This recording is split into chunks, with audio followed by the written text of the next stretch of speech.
that is when I would possibly vote for the referendum.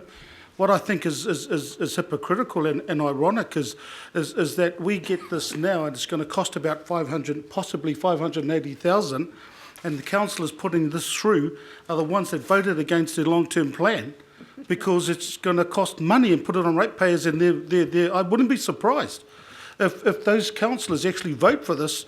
But it's just sort of hypocritical for me. I would rather wait until there's more information for us, and that's really based around the conversations that we will have with the government. So at the moment, and the way it is, I will not be voting for this. Thank you. Right, Councillor Cam. Thank you, Mr Mayor. Today's been wholly predicated on the fact that we can't wait for the government. And now we're told, let's wait for the government and see what they come back with before we dare to put this to the people. But Mr Mayor, I would remind you, you were saying that you never promised it.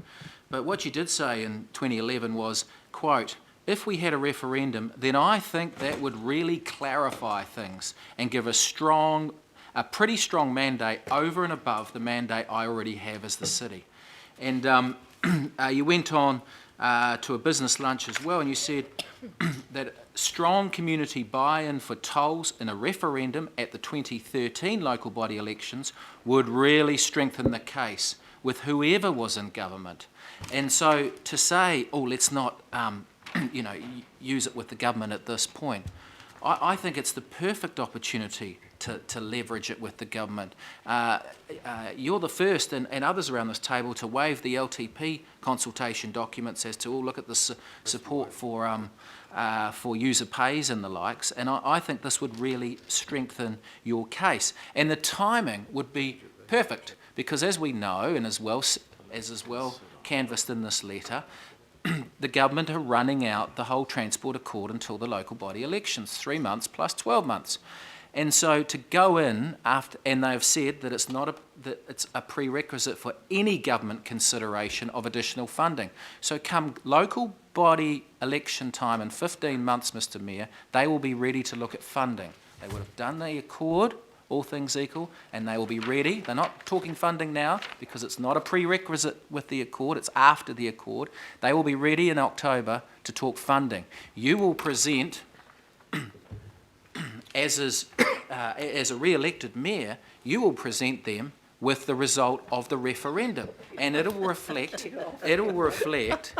Mr Mayor, the LTP numbers, but it won't, will it? And that's where the political problem is, because the question will be put there, do you support Len Brown's tolls?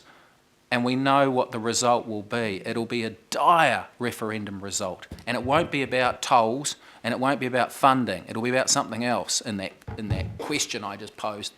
And so there is a huge political risk for you at election time to put a question about more taxes, more tolls in that ballot paper, which people will be running out to their letterbox to get, and intercepting the postie and running off to the post office. They won't be forgetting about it this time, especially after today. And so, Mr Mayor, if you were confident of user pays in Auckland, as you have said, with tolls and regional fuel taxes and that, you would advocate for this, because the timing is absolutely brilliant. The accord would have been stitched, and the government from October 2016 is looking at funding mechanisms. At the moment, they're not prepared to look at funding tolls. In the past, you've said that it would really clarify things and give a pretty strong mandate, and that it would strengthen the case with whoever was in government. Well, wow, imagine going back with a referendum that reflects the LTP consultation, that reflects what the University of Auckland students and Gen Zero tell us, that everyone's into tolls. Wouldn't that be great? But you know that's not going to be the outcome. And so, Mr Mayor, I think this whole running, saying, oh, let's let the government just take a deep breath and let's not, is not the real reason. I think we need to be truthful here. It's not the real reason you wouldn't do a toll, a referendum on tolls at this local body election. The real reason is it would not strengthen the case. It would desperately weaken the case. And so I think we do need to have a look at it, and I'm pleased it's been dialed back somewhat, because I think the referendum result would make the flag referendum look like universal change because I think the timing at this local body at election time would be brilliant in the transport accord and funding debate, but it would be very poor timing politically, and the result would be universally against it. So I think we do need to do more work on this, again, not because of government timeframes, but because of political realities when you go out and ask people if they support Len Brown's tolls. Let's spend some of ratepayers' money. And as for the cost, Mr Mayor, $598,000 was spent on 7 meetings and preliminary work by the Consensus Building Group, and that was easily defended by you. They've spent millions, that group, writing the report and presenting. So as a cost per voter, 50 cents or whatever it is, I don't think the cost is the main issue here. The ratepayers Right. pay. Okay, Pay again, everyone's can we? got their own perspective. Exactly. We've got Councillor Chris D. Just a couple of questions first. So I heard correctly, the 380 is the net cost of the referendum, but that excludes any 580. information program. Yes, so between 380 and 580,000, and obviously we would try and be closer to the 380 than the 580. It really depends on the whether we do need to go to more postage and a bigger envelope. It does. The cost only includes basically the production and postage costs, so nothing regarding any public information. So taking into account that we have a significance and engagement policy now, we're bound by that. And we've talked much about the importance of consultation, not just asking for an answer to a question. Do we have any idea on what a public information program would cost in support of a referendum? Because I think we do need to look at all-up costs. So through you, Mr. Mayor, we haven't done any work or thinking about that. Obviously, we are thinking about information and communication around the elections, and we would build information and awareness as part of that program. Okay, we'll get that back if this goes through in the report. Mr Mayor, I did work up an amendment, and I've just discussed it with my colleague Councillor Wood. I'm mindful, and I've maybe just asked the Chief Executive, the independent group didn't actually make a recommendation. It actually provided, I think they used the words pathways, options, or something like that. Yeah. So I'm just a little bit concerned. Sorry, I'll just check that. Is that what the independent advisory group came back with? Did they make a recommendation? How do they do it? Not about the form of the tool, so they provided you advice and left you to make that choice. As So council. I'm just wondering whether a better way forward here, I'm actually interested in pursuing this because I think we need to put this to bed somehow, and I think at the Troina election would be a good time. Yep. But I'm also mindful of the work that we'll be undertaking in the Transport Accord, and we've already had it confirmed that when we confirm the terms of reference, we are going to put on an expectation that funding is part of that. Absent in the Housing Accord, but it's going to be in this one. So that's in our briefing, I think we had that confirmed. That's the line that we're following. So on this, I'm just wondering if the I do have a that was my amendment, but it might have to be stripped down. And I'm happy for Councillor Wood to take this. Doesn't need to be on my name. But I probably would like to see that motorway user charge option. I'm using the same words as in the advisory group's report. They don't talk about tolling, they talk about that, rates and fuel tax option, the status quo. Don't you normally test the status quo as well? And then it's the and or options arising from the agreement through the Auckland Transport Accord. Now, I'm happy for the mover and the seconder to sort of digest that. And it's unfortunate this is sort of the end of the day, but this is an important item that we do need to get right. Well, on the basis that there wants to be further discussion rather than pursuing it through today, and I'm reasonably, I'm comfortable with how we go forward, but I am mindful of the fact that you need to look at what's happened overseas. How have they conducted transport referendums? And there's been a number. And the successful ones work on the basis that people have been properly and fully informed, and they have one choice. you give them a whole plethora, you'll end up with what you expect, a whole plethora of answers. You need to agree one, and that's the reason why I was indicating that it really does need the government, particularly where two of them requires government approval. You need to have some indication from the government that one, they're happy to take the discussion further and would be abiding or prepared to accept, the views of the community. But if you go with a whole range of them, so rather than trying to nut it here, George, why don't you pull together 3 or 4 of you and see if you can't put something up that would have reasonable consent, say for the next GB, something like that. I mean, you can't do anything in the next month. Next week. Through you, Mr. Mayor. Yeah. I mean, what you need is basically a working group, George, to really scope it and get it done properly. I mean, we've got questions about costs and how you'd actually manage it, who would organise it.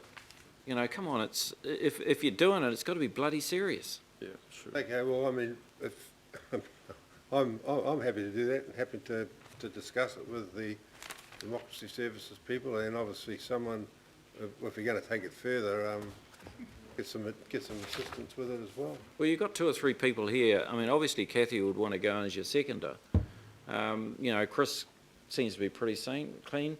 Why don't you take a couple of other people in with you? No, keen, not seen. Through you, Mr. Mayor.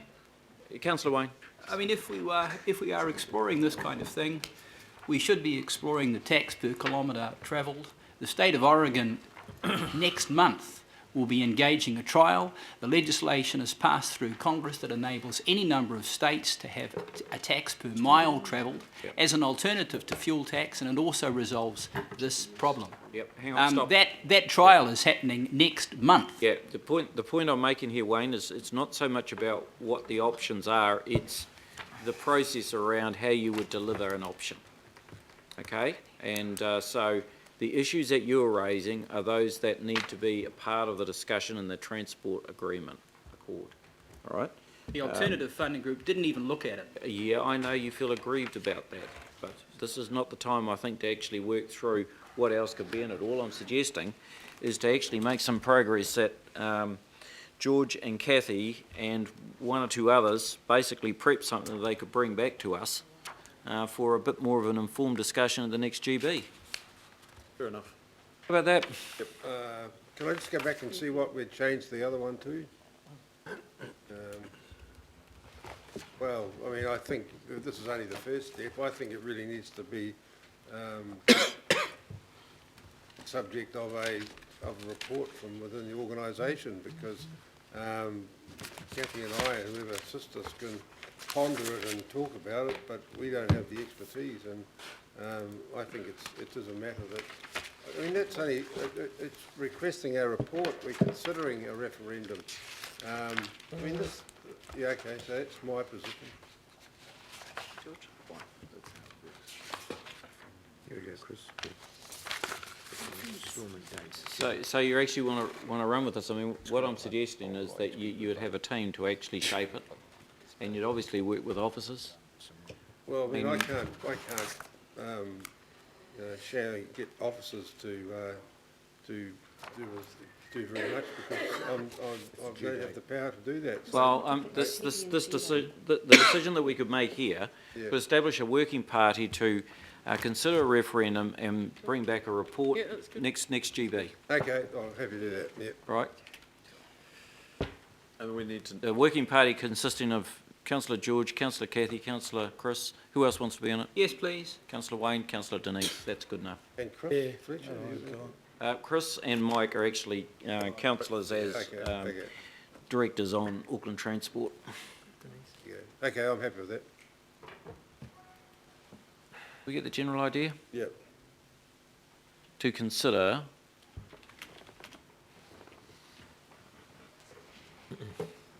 a possibility of referendum relating to alternative funding, and report back with recommendations to next GB. Mr Chairman, I know that Callum Penrose and I have got to go to a meeting where some parks officials have flown up from Wellington, but having been involved with a referenda in Wellington, one of the most important components is the education material, and my understanding is to do that thoroughly, it amounts to a substantial amount of money. The officers didn't really clearly articulate, and we've just had a lengthy part of today on the whole process of consultation. So Or non-consultation. Or non-consultation. So in order for this consultation to have any integrity, there is a major educational component to this.